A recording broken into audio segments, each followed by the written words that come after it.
Welcome to NJCAA Hot Hoops. Kenya Landers and Dan Olson, we're back again. It's gotten down to crunch time. Yes, We've only got maybe some teams that have a single game left, Kenya. Yeah. Others starting or waiting their region tournament in their respective areas. And it's going to get interesting. And we'll cover all that today with our show. And we've got a special guest on, of course, as we do every week. The one and only Madonna Thompson from Shelton State. Yes. She is keeping it real down there at Tuscaloosa, Alabama, and has been a success for a long time. So we'll look forward to speaking to her today. But before we get going, let's do a reminder like we always do about the national tournament, which is coming up in March, starting off the 26th of March at the Ford Wyoming Center in Casper, Wyoming. They're the hosts for this year's tournament. And wow, it's going to get tight and it's going to get really interesting now these next couple of weeks. And so, as we usually do, we talk about who's hot and who's not hot. We've got some teams that have been perennials there from week to week. Why don't you go through those and see who we've got that's been really cooking? Yeah. Let's talk about the hotties first. Hutch, still hot and undefeated. They went 2-0 for the week and are 29-0 on their season. And think about who they have played. That's just awesome to me. Wabash Valley moves up to number 2 in the poll. Collins sitting at number 4. Northwest Florida State with 2-0 this week. McLennan has gotten it back, still rolling 2-0. New Mexico and Odessa both had really good wins this week, and New Mexico's broken into the top 10, sitting at number 9, while Odessa's at 10. Pearl River rolling up, moving. We said that they were going to bounce back and have a good swing up towards the finish. Then Casper, number 16. Three Rivers and Pearl River just sitting right on top of them. And so Shelton State, Connor State, Chattanooga, and East Georgia all also went 2-0 this week. And it's just crazy just watching them just continuing to roll. And so we have some people that were not so hot this week. Mineral Area went 0-1, losing to Three Rivers. Temple went down this week. Pensacola State dropped this week. Dodge City and Gulf Coast both 1-1 this week. So it's a lot of shakeup going on before the conference seeding. Remember, we talked about this. The teams that may not have been rolling early on, they got some fight in them right now because they are trying to move up and put themselves in the best position for those seedings for the conference tournament. So this is the grind time. Where the dogs at? and going back and eluding, we really haven't talked a lot about Shelton State. Of course, we're going to talk with Madonna today.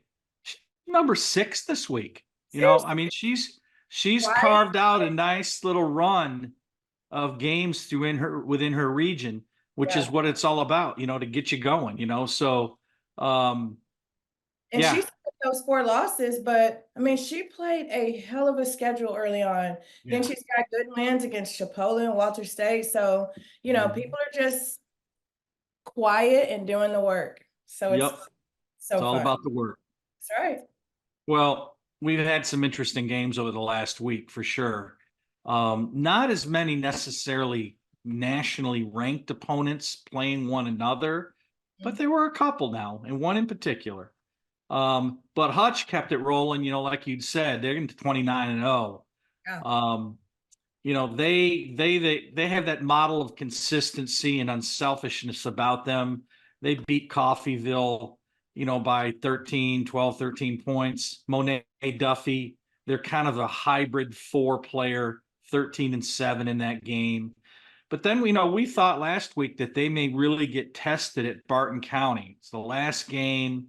Barton County, they're kind of they're not a bad team by any means. Good. And they handled Barton pretty well, 57-39. And I think, the difference in that game was the 3-point shot. They knocked down 11 of them and Barton knocked down 2. Yeah. Simple as that, you know? And, but, you know, our freshman phenom, Kiki Smith, keeping it going, 14 that night, 4 threes. She gets it done, you know? Let's stay in Kansas, okay? So Let's just stay Dodge in that City, area for a minute. yeah, yeah, really. Yeah. Number 17 Dodge, they go and beat Barton too, by only 2. And there's one of their star guards that we've talked about many a time, Paris Atkins. She had 12 and 3 steals in that W. The big kid for Barton, Vera Ojenwu, she's a freshman, 6'3" post player forward. She had 13 and 6 in that loss. So, you know, Dodge riding high, and then they go get beat by Garden City. Our man Greg Franklin Rolling. knocks it out of the park, gets a 2-point win. And it basically was a even game, but it came down to what? Free throws, you know? And so Garden City, not as loaded as they want to be yet, but you know, he's a master at that sort of stuff. And he's talking about a lifer in JUCO. He's one of them. And you know, so we'll see how they progress as the years move on here for Garden. Then Butler beats Cloud, still in Kansas. And you know, Freddie Wallace, their star player at Butler, they didn't really need her because they had 4 other players in double figures, which is a good thing, you know. See that. I'd love to see that this time of year. Yeah. Yeah. Then we're going to move down to your home state. Great There, state, you know, Texas. there you go. Number 8, McLennan. Beats Grayson. They get out of it with a 13-point win. Kind of a balanced attack. There's no one individual really that's doing it for McLennan. I think it's by committee. Yeah. And they're getting it done. And then of course Collins number 4 this week. And their little dynamo that they have, Mackenzie Buss, who's going to North Texas. Yeah. She stuck 30 on Hill. And Hill's got a good guard too. So it was a good matchup. KJ Walker, she had 20 in the loss. But, you know, Colin keeps it going. And this is going to get interesting for Colin and some of those other teams in that region. Yeah. As we move into the next week. You know, number 16, Casper. Talk about somebody that's quietly moved around. They're 25 and 5, I think.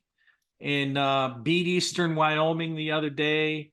You know, their kind of go-to player, Andy Schisler, had 16 points, but she had 5 threes. You know, you got to guard somebody out there, people, you know.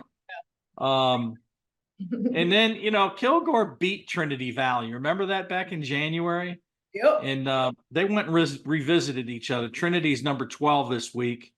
And they have a rookie guard there for Trinity Valley that we've really not talked to anybody anything about, but she's a little piece of dynamite. April Edwards. She had 17, 4 threes. Everybody's shooting a 3. Everybody's shooting. Everybody's shooting a 3. They're all in the rhythm right now. We're all exactly. They're feeling it. Odessa's at 10 this week. And you know, we kind of talked last week about Howard a little bit. And John Ishii at Howard is in that tough league out there. And then, you know, South Plains beat them as well. But Odessa's got this guard, Ivana Krajina, who we've mentioned before numerous times. Yeah. You know, probably a top 15 prospect in the class for junior college. 28, 3 assists, 4 steals in the win against Howard.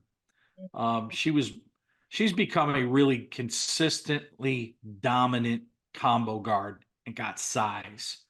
And that's what everybody wants, you know? So now it gets murky a little bit, Kenya. We get into the Florida Panhandle where we have 2 of the nation's elite.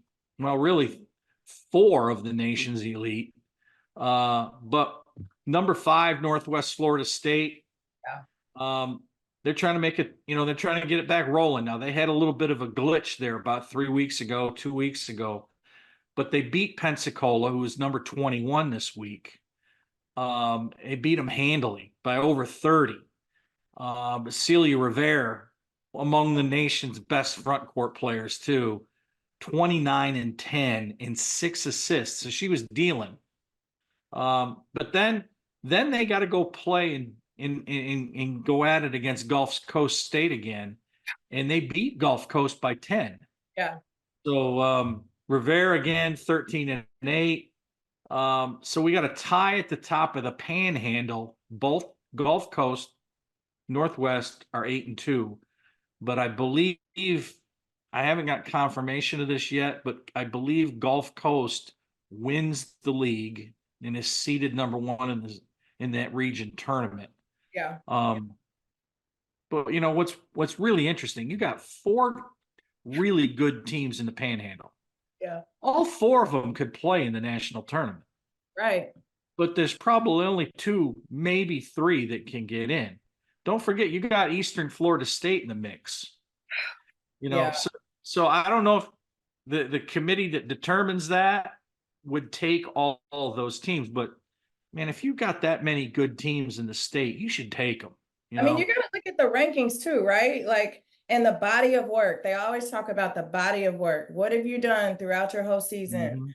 Are you healthy? Do you have the same team that you had when you were making the most noise that you have? So, I mean, there's a lot that goes into it, but man, when these teams have been grinding it out like that, it don't matter because they're all in the same state. Like, if they're the best, they're the That's best. what I'm saying. Yeah. Yeah. You know, just take the best 24. Let's have a dog fight. Exactly. Hey, Division II, as we've spoke about before, nothing's changed. Rolling. Johnson County still's number 1, 28-0. Kirkwood's still right behind him, 27-2. And you got Rock Valley, who's another undefeated team, 30-0. And then you've got Essex and Iowa Western that round out the top 5. So that's going to be an interesting JUCO Division II tournament too. They don't bring as many teams as the Division I do, but nonetheless, they're going to have some intense games as they move forward, you know. So, yeah, I mean, we've gotten down to the nitty gritty. It's gonna be a crapshoot, you know. So, it's gonna be fun. That's what it's all about. Yeah. You know. So, look, when we come back, we'll talk about upload, who the games from the upcoming week will be, and we'll be right back with NJCAA Hot Hoops. Intensity fuels these champion student athletes to greatness. Zurich Insurance is proud to be the official provider of student athlete insurance for the National Junior College Athletic Association. Throughout the highs, we cheer along to their screams of victory. Throughout the lows, we support them through their tears of defeat. Zurich Insurance, helping student athletes play the sport they love.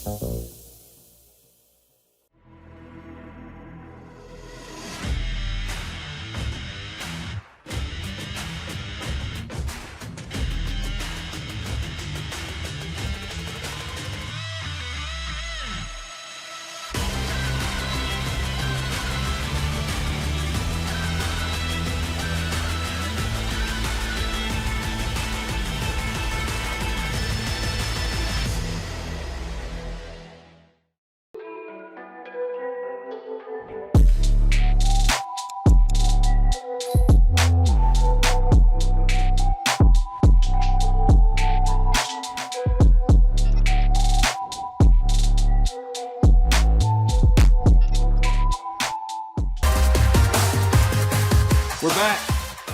NJCAA Hot Hoops. Kenya, let's talk about an upload. Now look, we don't have that many teams going on here because we're getting down to nut cracking time, right? Yeah. So, but we do have some interesting games that are still playing. Kansas only still has, I believe, maybe 1 game left in their regular season. And you got number 1 Hutch going over to Garden City. Garden City, the spoiler the other night, you know, but they got their hands full with Hutch. And ranked Temple, they're going at Collin. So you got two nationally ranked opponents going against each other then this week coming up. And then, we've got a couple of interesting teams too. We've got New Mexico and Clarendon. Clarendon's had a 20-win season. Yeah. It could be a At one spoiler. time- New Mexico's got to go play them at Clarendon. Yeah, because at one time they were receiving votes. Yeah. Yeah, they've done a good job this season. Pearl River falls in at number 11. They got to go at Northeast Mississippi. Northeast Mississippi has had a solid year. I think they're like at 19 wins, maybe. There's some teams that could really upset the apple cart here as we move on. Yeah, because for Garden City, Northeast Mississippi, and Clarendon, they got nothing to lose, right? They're loose. But Exactly. Hutch knows that they need to close out. They need to hold on to their number one spot. Pearl River, you got to get this win to keep yourself in a good situation for your regional tournament. And then New Mexico, like you're finally getting it rolling, gotta finish. So it'll be interesting to see if these teams can finish strong or not. Yeah. And you got to stay healthy. Got to stay healthy. Got to stay focused. I'll tell you somebody who's focused. Madonna Thompson at Shelton State. She's going to be on our hot seat coming up. And look, you talk about a basketball coach. We've got one for you in Madonna Thompson. We'll be right back with the hot seat on NJCAA Hot Hoops.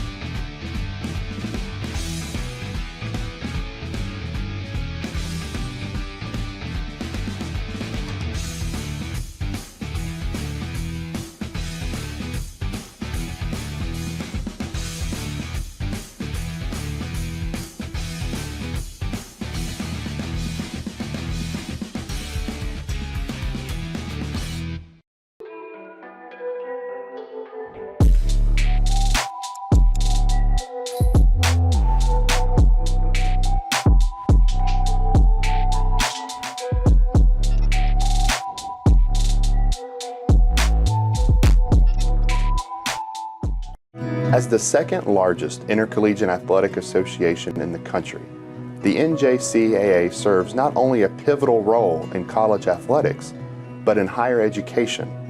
The NJCAA Foundation aims to move the association forward through resources, grant programs, and other special initiatives.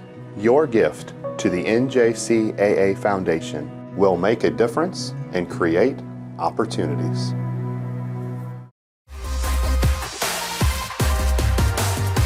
Welcome back to NJCAA Hot Hoops.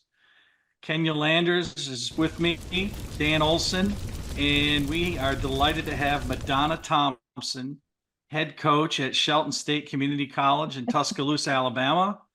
Madonna, welcome to the show. And you are no stranger to junior college basketball by any means.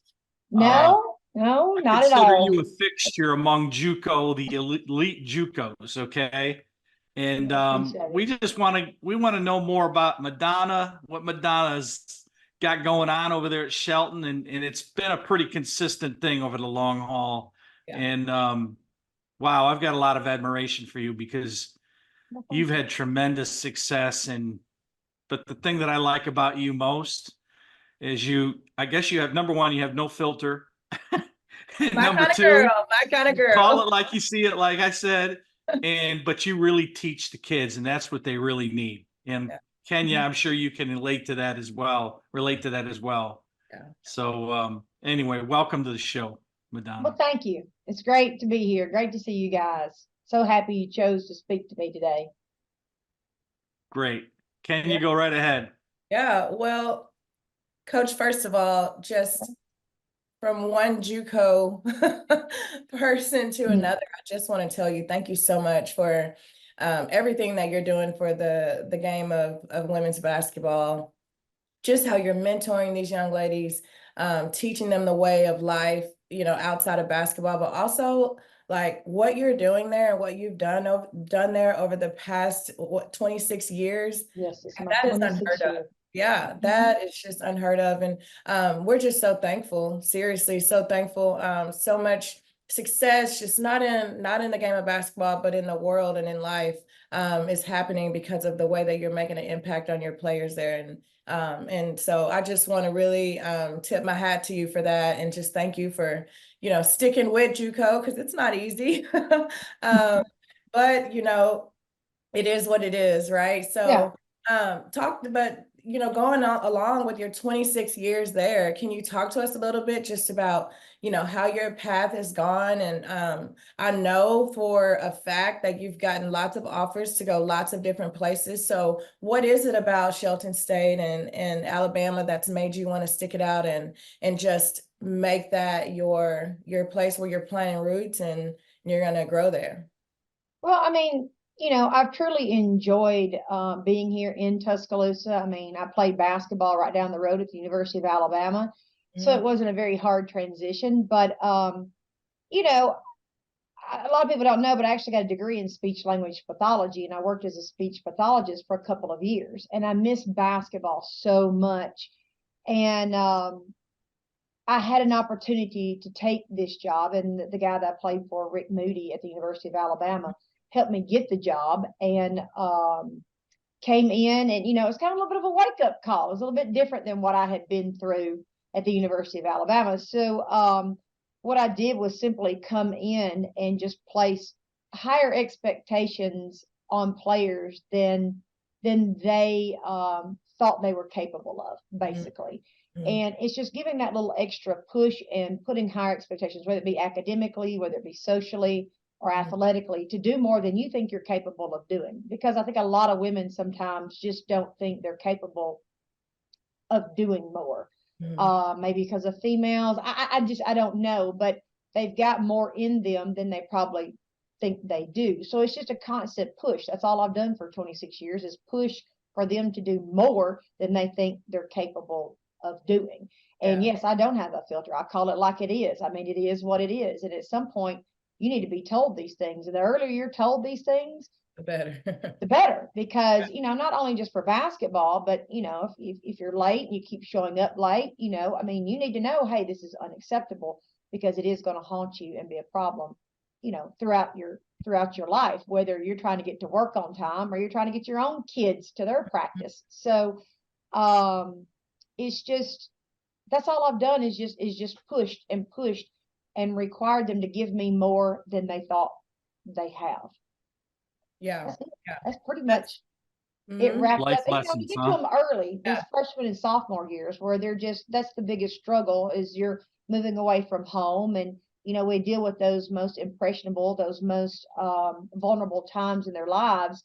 And so I just let's do more, be more responsible, be better, be better at everything you're doing. Yeah, that is the key, is that these, they just need honesty, and they just need truth, and they need somebody to guide them in the right direction. And I love that. So talk about, through over the 26 years, right? Like, it's just kind of evolved, and we're not dealing with the same athletes that we were dealing with, 5 years ago. 5 years ago, for that matter. Have you had to change how you've dealt with them, or have you just decided, like, this is how it is and we're going to roll with this, and either you'll be okay or you won't? How have you kind of just tweaked, or have you done anything different in what you're doing? We, you can't see it, but hanging up, well, you can see up on the wall. There are 26 pictures hanging on the wall. That's every team, every kid I've ever coached in the past. And we laugh and giggle about the pictures in the first year I was here to the most recent picture hanging on the wall. Have there been changes? Loads of changes. I mean, just in with kids, with personalities, with outside influences. It's definitely changed. Now, have I budged a little bit?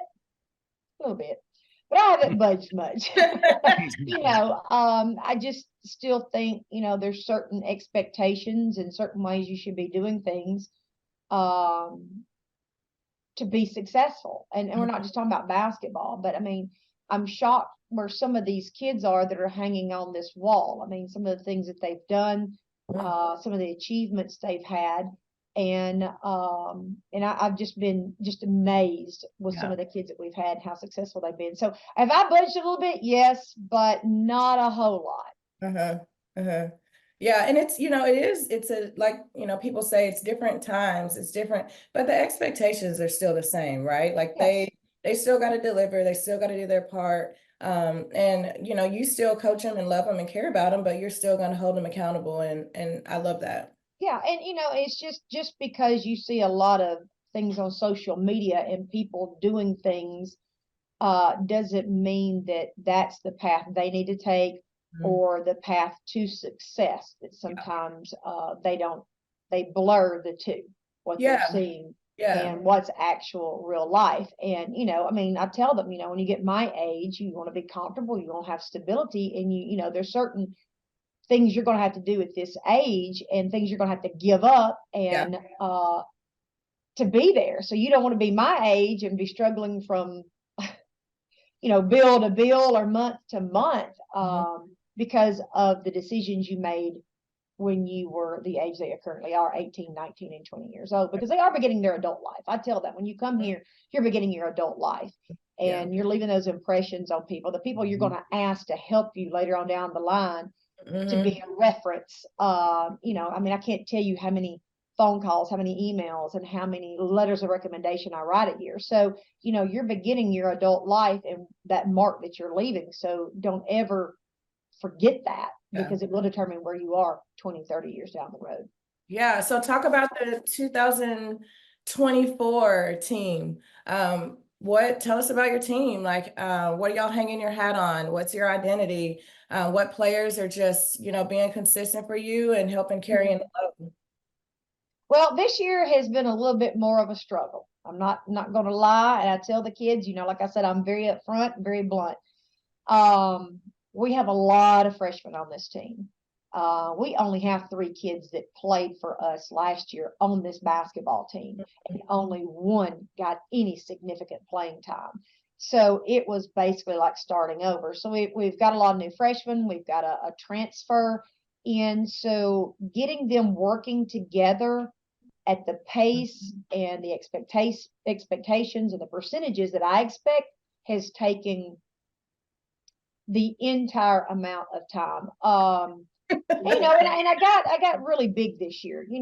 I've never really, I've always had a problem trying to find big kids, just big post players. Well, I don't know what happened, but last year there were just multiple kids around with size. And so we signed several of them. However, them being freshmen, the pace of the game has overwhelmed them. So it has really slowed down our offense, and, just hasn't been at the pace that I want, defensively or offensively. So I've had to be a little bit had a little patience with that. So we're late bloomers. We're very late bloomers. But I will say this, and Colin and I have talked about this. We probably had our best 2 practices yesterday, Sunday and yesterday. So Nice. it might be one of those things where it's the same talent I've always had. I would say, we didn't have a bad recruiting year, nothing like that. It's just they're young. Yeah. And when I'm getting most of my kids, y'all see most of my kids come from Alabama, and most of them are coming straight from high school. So, it's just, it's a tough time. It takes time. It takes nothing but time. They just have to do it over and over and over before they get it right. So it's really late in the year, but we're starting to see it all coming together. Hey, you might be peaking at the perfect time. Well, hey, picking in March, I have no problems. I have no issues with picking in March. Exactly. So, hey, I would take that for sure. Oh yeah, for sure. Yeah, as I mentioned to Kenya early, and we were speaking about your team, I said, when I watched you play early, you had a lot of moving parts. And I said to Kenya, she's got to be doing a ton of teaching from November all the way through even now. Where they're going to start to figure it out. And you just alluded to that. And so we're gonna be hopeful to see you in beautiful Casper, Wyoming coming up. And I hope so. Yeah, you've been close. You've had some memorable games that I've seen, unfold, not necessarily in your favor, But boy, you've had some tremendous talent.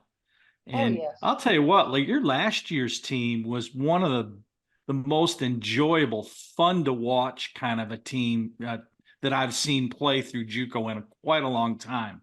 Kenya, bouncy, 2 or 3 or 4 interchangeable forwards, wing forwards that can play on the glass. Yes. They were fun to watch, and They a were really fun good to guard coach. tandem too. Yes. Yeah. Such a fun group. And it was sophomore, got a little more sophomore heavy with that group, and you saw the difference. But it was I enjoyed that. They gave me everything they had. There was no question at the end of the ball game if they had, hustled, played hard and all that. That last game in Northwest Florida, I mean, I think we came down, what was it, like a 7-point game? I think we lost in the national tournament. Yeah. And Close. it was a battle. And I mean, without a doubt, I thought that was the best team in the nation. But just to watch them compete, I loved it. I really, truly enjoyed coaching that basketball team. And it was fun. It was a bouncy group of kids. And, they're all doing well at the schools that they've all signed with. So, Good. But yeah, we've lost some of that bounce. You're not going to see a lot of that bounce maybe this year. It's just a little bit different because the size has increased. But I still think we probably have like the fastest kid in the nation on our team. And Adriana Jones, Speedy, we call her Speedy. I mean, in fact, I forget what her real name is because I call her Speedy all the time. But that kid, I've never seen jets on a kid like her. I'm talking about from point A to point B on that court. She sees a ball. It is amazing how fast that kid is. Yeah, I would agree. Speed merchant for sure. Oh, and so fun to watch. And the kid is 5'5". And you're not going to believe this. And I probably need to post this on social media. The kid can touch the rim. Yeah, she's explosive.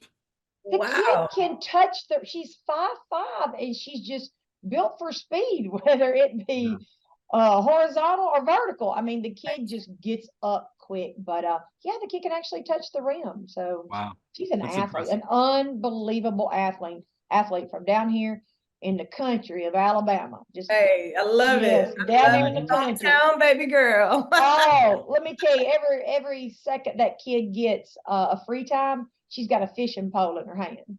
Oh my gosh, I love that. Cowboy boots, fishing, camouflage. She's a true country girl. She's probably been fishing with Rick Moody. What do you think? Yeah. Oh yeah. That's what Coach Moody, anybody knows him, knows he loves the fish and golf. Absolutely. Yeah. So awesome. Well, you've had like 30 win seasons like crazy over the long haul. Does it ever get old for you? I mean, the competitiveness, no? No. Winning never gets old.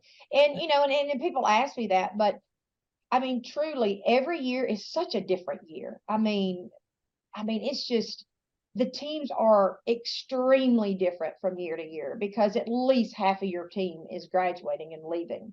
And you've got new kids coming in. So every year it's like I have the puzzle figured out at the end of the year, and then all of a sudden somebody comes in and they just scramble it all back up, and I have to put it back together. So it never gets old. It never stops being a challenge just because it's so different from year to year. And it's always just trying to put those pieces together and bring out the most you can in each individual kid. So no, there's never a dull moment. I can definitely tell you that. Never. If you've coached junior college basketball, there's never a dull moment. No. And the minute you start getting comfortable and thinking things are going to go a certain way, there will be something thrown in there that you're not expecting. Absolutely. I love it. Fill us in on your region tournament now. When do you start playing? Okay, the conference tournament begins this week. It will be the 7th, 8th, and 9th, Thursday, Friday, and Saturday. We will have a bye the first round, so we will not play on the 7th. So our first game will be on the 8th, which is Friday at 2:00. And if we can win there, the championship game will be on Saturday at 1:00, and we're playing it in Huntsville at the University of Alabama at Huntsville, UAH. Yep. Fantastic. Yeah, it's that time of the year. I mean, there's some teams throughout the nation that maybe have a single game left, but for the most part, most of these teams have finished their regular season. and, you know, everybody's almost playing on top of each other. You know, it's tough to get to every one of them, you know, but, Yeah, it's exactly. exciting. It's an exciting time of the year, and I think, and as I've alluded to Kenya before, this year seems to be such a um, there's so much parity, Yeah. even more Mhm. so than ever before. It seems like that it's going to be an interesting national tournament, and you know, we're excited to see you out there again. Hopefully, you'll be there, and I'm counting on you for sure. I'm hoping, and yeah, you know, looking over the top teams, you know, the one thing about junior college is a lot of the way that you start is not necessarily the way you finish, Correct. because we are a little more prone, I think, with a freshman and a sophomore, prone to injury. And then, you know, just some kids with that change with college, sometimes some of us lose kids throughout the year. So what you have at the beginning sometimes is not what you finish with at the end. So I agree with you. There's a lot of things going on there where I don't, you know, it might be a year where several people have a shot at winning it. Yeah. Mm-hmm. Well, you've tested yourself early, you know, and you've taken some losses against some quality opponents, but you seem to got it rolling like I would have suspected that you were going to do anyway. And Yeah, I so, mean, that's what we try to do is go out in the beginning when we can out of conference and challenge ourselves. And we're usually playing the best team in Tennessee, the best team in Mississippi, the best team in Florida, all the surrounding states. And I think next year we've got Wabash Valley coming in here, Three Rivers. I think we're playing them. Um, that's what it's all about. yeah, I mean, just several of the top teams. And you know, obviously we'll hit the top teams in Mississippi and Tennessee, Sure. just the ones that here are a little bit closer for us to get to. So yeah, I mean, Yeah. it's fun, but that's why you do. I mean, you've got to measure yourself early because Exactly. sometimes we'll get in our conference play and we don't really realize what is out there nationally. Yeah. Correct. And you know, I can show the kids all the video all I want, but until you've actually just gone head to head with these players and got out there and bumped and, you know, and hit with them, you really don't know what the national competition is like. So I try to take them to the right scrimmages, and you know, we'll scrimmage some Division I programs. You know, last year we scrimmaged Jacksonville State and Troy just to get a good, you know, they need to know, hey, you might have some success here, but look, this is what that next level is like. So your grind, you know, you just can't do it in practice. You've got to spend a lot of extra time outside in the gym and then just watching film. And we try, you know, Bama's right down the road. We'll go watch some University of Alabama women's basketball games, and we've seen Tennessee and Auburn this year just to see that the climb to get better, it never ends. Right. I mean, it never ends. And just to show them those different levels of play, I think is very important. Extremely important. Agreed. Helps them to dream a little bit too, you know. Yes. Oh yeah. Oh yeah. Well, a lot of kids don't when they come in, they don't know the opportunities that they're going to get after here. They kind of get stuck in this, well, I'm here and I really don't know. And sometimes it's a confidence issue, especially with women and players. And I'm just like, you don't understand, like, start working now because you're going to be shocked with some of the opportunities you're going to get out of here, where you're going to have the opportunities to play. And to get a free education. I mean, you know, ultimately, I mean, and we have this talk with them all the time about the cost of an education. I mean, it's Correct. insanity. And I'm Crazy like, money, isn't it?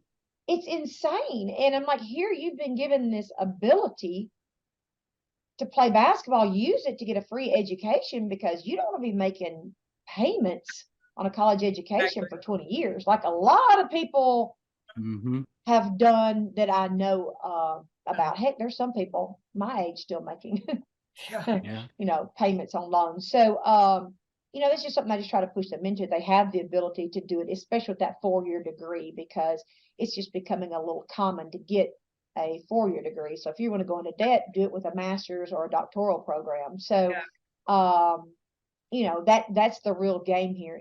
And what I'm really pushing for is get them to have the ability to play beyond here and get their education paid for. And it doesn't have to be D1. It does not have to be D1. Correct. Yeah. I mean, one of my favorite kids, Connie Clark's playing over there at Missouri Western, and they just won another conference regular season championship, and the kid's Yeah. doing great. So you Yep. don't have to play Division I to have success. I mean, you could Right. come through here in NAIA, D2, and obviously all the levels of Division I. So the main thing for me is let's get a free education through a game and meet people that you never would meet if you were just Yeah. your average day student. Yeah. As I say, it's all a network. Oh, it is. I tell people all the time. I mean, you can do this and that, but a lot of opportunities are through people you know. It's just knowing the right people. And how do you get to know the right people if you don't put yourself out there? I Correct. mean, through the game, through basketball, and even through here, us doing a lot of community service and just getting out and being seen, knowing, hey, this is a program, it's a winning program, that if you last through here, that being the Yeah. key now, Yeah. that being the Yeah. key, if you can last through here and finish here, people know you've got something going for you. Right. Because not all kids that come in here make it. Yeah. They don't all knew- make it. I knew if I made it through Kurt Bucky for 2 years, I would be A-okay for the rest of my life. Oh, yes, that's what I'm talking about, and Nothing was ever gonna be harder than that. Like Texas, that was, hey, I could handle that all day long, but man, exactly. And I tell people all the time, I mean, it'll make you tough. I tell, we're not raising any weak women around here. I tell them all the time, there's no weak women finishing here. right. And they kind of laugh about it and carry on with it when they do leave here and go into their, jobs and careers. But yeah, I mean, you gotta be tough. I mean, Pat Summit, ain't none of those kids weak, that came through that program. I mean, there's just some programs you come through that you're just built different, Now that's probably what is that? I think that's over at Bama, Saban's thing, built a little bit different. Yeah, you're just built a little bit different if you come through some of these programs. And I Mhm. want that to be my program, that you're just a little different. You're just a little stronger. You're just a little more prepared. You're just better suited for the world if you come through here.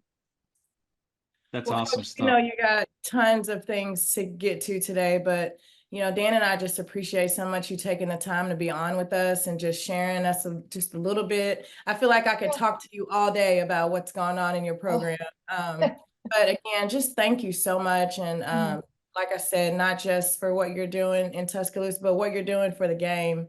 And so good luck. We'll be paying attention and keeping tabs on you guys, and we wish you the best of luck and hope to see you guys at the national tournament. Well, thank you for everything you guys are doing, just promoting the game, just talking about it. That's where it starts, is just talking about the game and getting it into more households, now through the TV, through things like this, is just, the game is growing. I mean, from where I came from,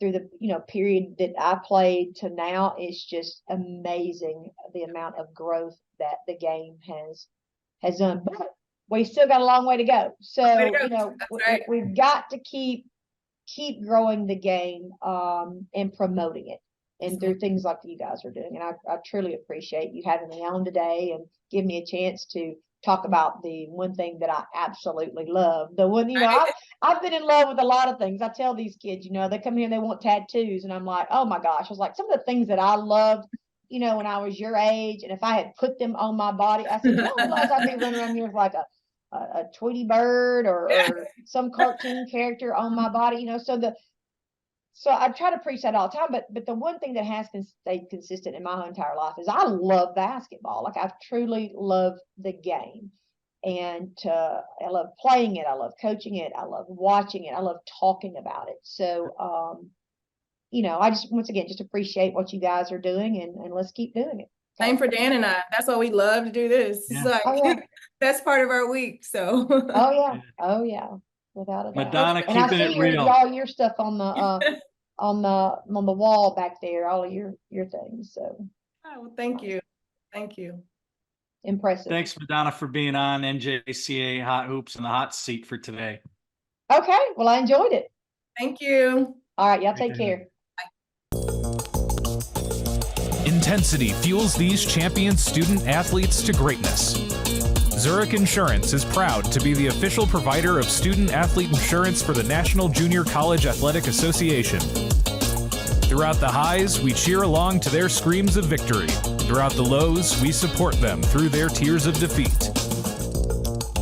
Zurich Insurance, helping student-athletes play the sport they love.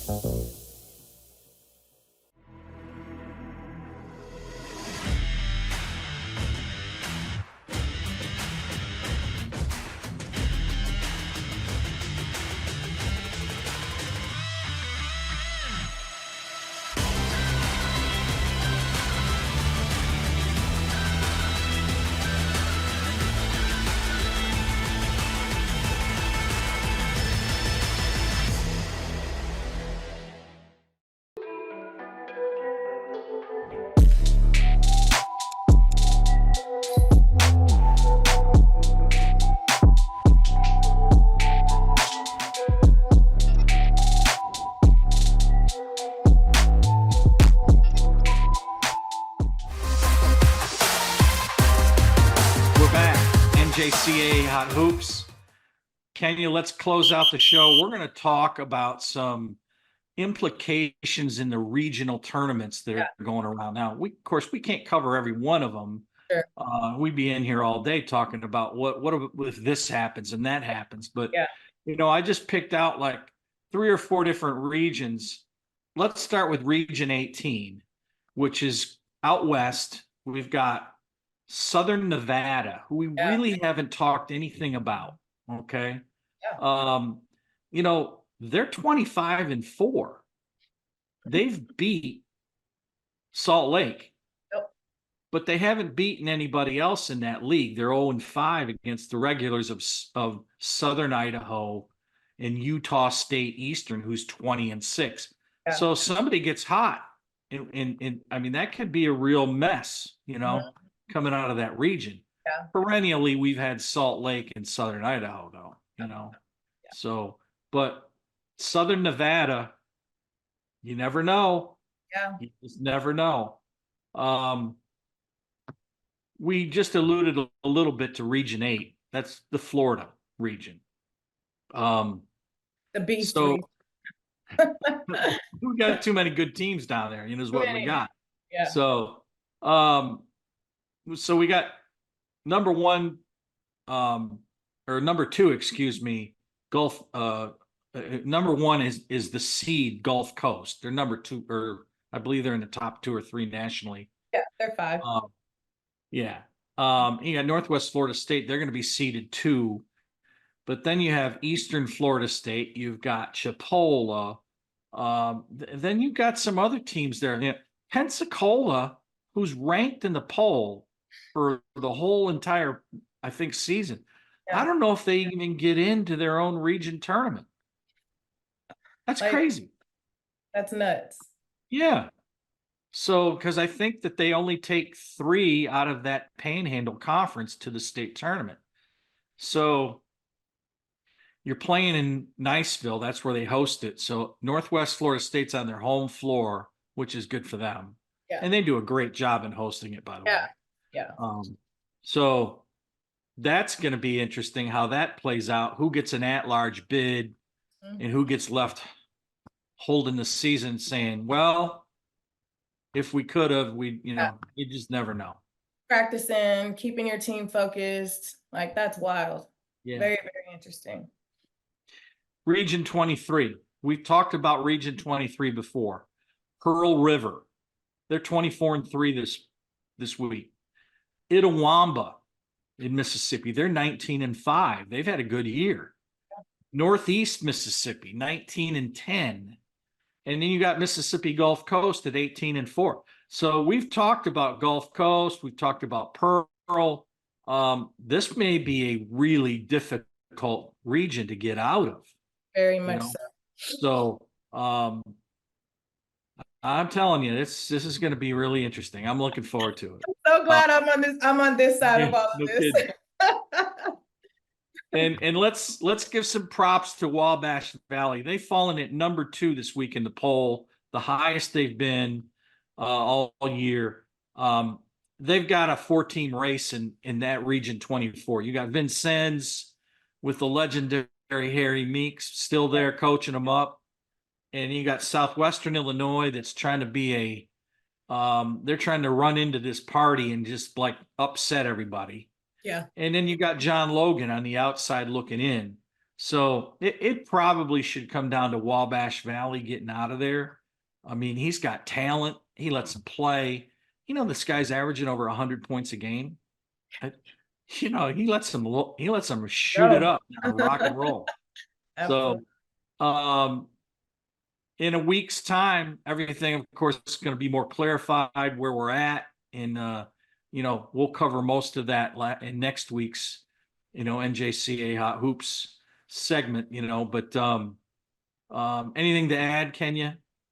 No, I mean, we got Region 14 that starts this next week. I mean, it's going to be good. Like, I wish I could just be all these different places and see all these teams play, but me too. Thank goodness for the internet. There you go. We can be at 3 places at once for sure. There you go. Yep. So, yeah. Well, hey, look, this was an informative show. Absolutely. Loved having Madonna on. Oh my gosh, she's the best. I want to be like her when I grow up. Yeah. So, you know, she's just a ball coach, as they say, you know. Yeah, she's changing lives though, man. Like, man, I'm telling you what. Names on that wall. I mean, I'm sure she's got some doctors and lawyers and judges, and I mean, and that's what it's all about. It's rewarding. That's what it's all about, you know. Yeah.